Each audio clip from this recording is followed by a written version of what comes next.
How you doing, trappers? Ed Schneider with Kansas Trapland Products. Hey, I got a great new YouTube video for you. We're talking about attracting bobcats. How I go about it, things that I look at when I go to trap bobcats. How do I get them into my set? How do I get them into my area? Things like that. That's what this topic's about today. We're going to put in a set. Now YouTube has changed some monetization policies. They don't want to see animals. That's what it comes down to. They don't want to see animals in the sets and that type of stuff. That being said, go to my description in this video and to the Rumble site. That's going to be my new video site that in the future I'm going to post the complete videos of everything in the future about trapping coyotes, trapping bobcats, whatever, marten, fisher, beaver, all of the above. But unfortunately with YouTube, it's the fact that's the way it is. So that's what this video is about. No animals in this one, YouTube, so quit your bitching on this one. So this is talking about how we're going to trap bobcats, how we're going to track bobcats, and that has a lot to do with my set selection. We can always see an area that's good for trapping cats, but can we move the set enough to where all of a sudden from the bottom of the hill to the top of the hill, or can I position my set in a manner that can attract more bobcats? That's what this YouTube video is all about. Come join me, and until we meet again, tight chains, trappers. Okay, trappers, we're at another location, and this particular farm is actually, we got a wonderful fence line out here. We have found some cat sign. Gets you pretty excited. You got some bobcats coming into the area. And we have these thickets in here, these little oak scrub thickets at various spots out here. Now, to have an effective bobcat set at a location is I want to make sure that it's seen. So by coming up to the high side up here, I went ahead and I wanted to be able to see that I wanted a cat anywhere in vision of me to be able to see this, get them to draw them in over here. That's why it's important, I think. That's why I'm picking my location. This is a great spot down here, but I wanted my attractor to be seen to help draw that cat in from whichever these thickets he's hunting or whatever. That's the purpose of this. I'm putting a dirt hole set on the other side of my attractor, on the downwind side of my attractor, just to go ahead and draw them in. So we'll go ahead, I'll drive this in, we'll go ahead and construct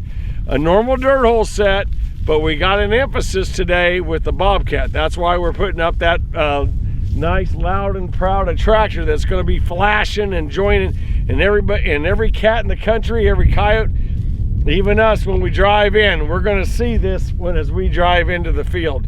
We don't have a lot of wind today, but you can see it's really moving.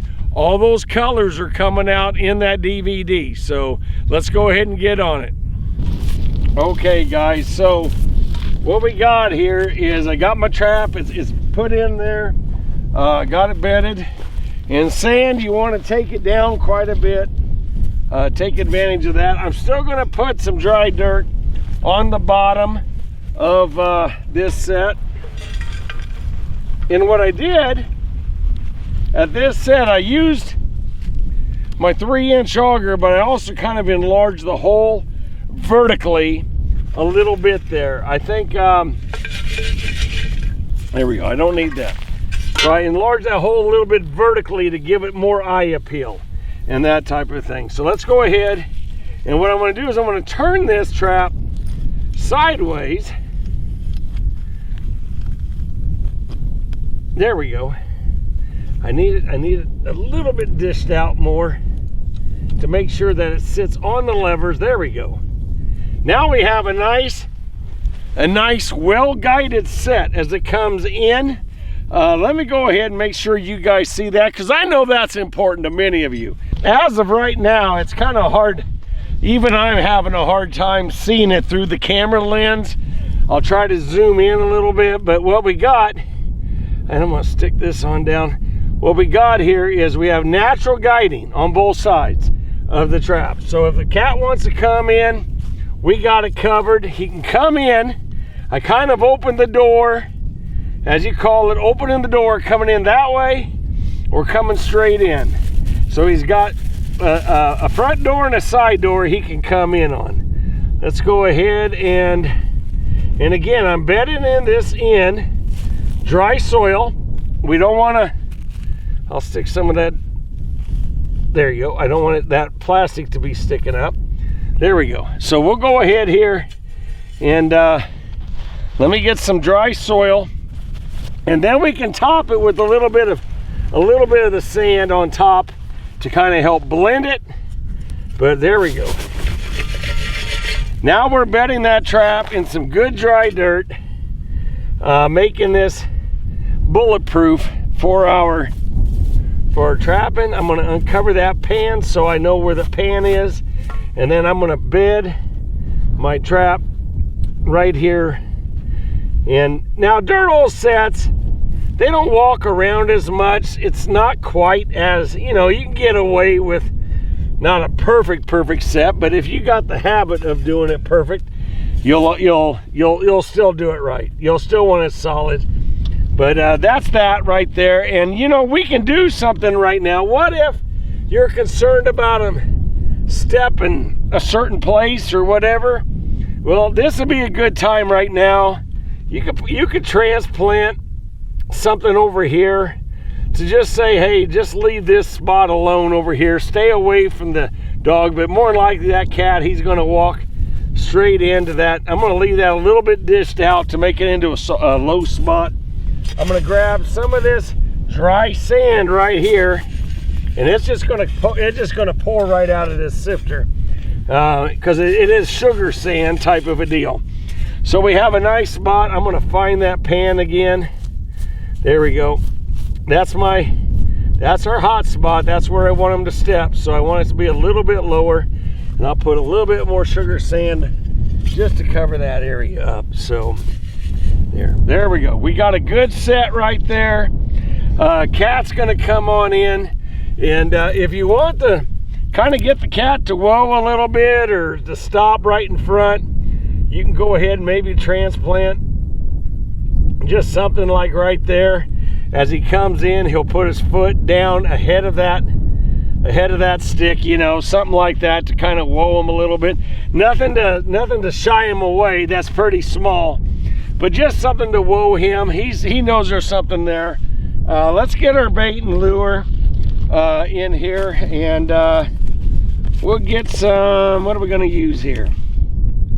Alpine call. I really like that one a lot. And then with cats, we're gonna double duty this thing up. I'm gonna put some feline finalizer around it. Let me go ahead also get my Flint Hills Red Fox paste bait. It's a good bait. Bobcats do like it. So, and I made this hole straight in, nice and deep.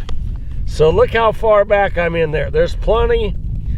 No one's going to steal that bait except for maybe a rat or a mouse running in there. So we got a nice deep hole. We're also going to add in here, we're going to add some wool. You could stick a bone inside there if you want to put a bone in. You could put a bone in there, that'd be good. But there's that wool. Making sure that wool is still in sight. Let's go ahead and smear some of our alpine coal right here. Got some wonderful cast-free odors in alpine coal.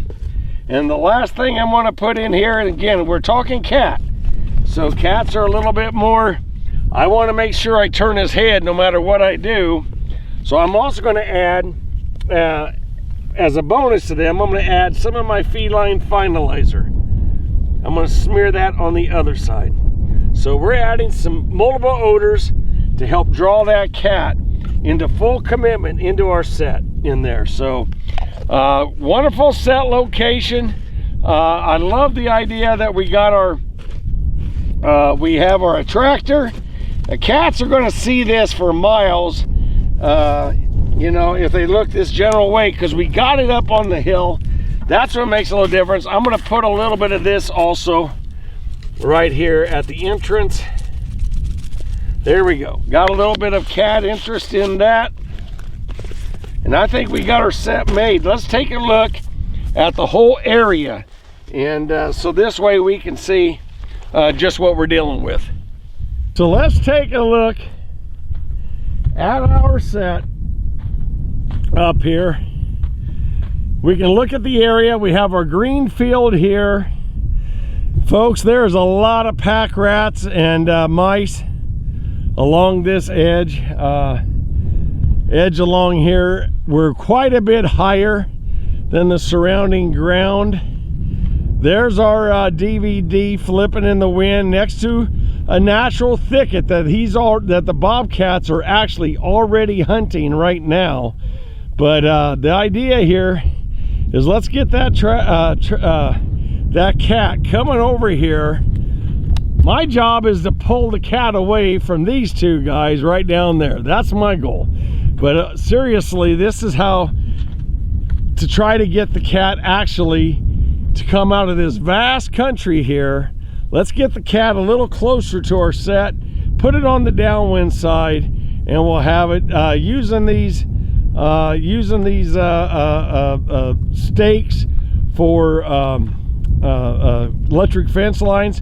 Work very nice as a portable when you don't have a tree nearby for you to hang this off of a limb or anything like that.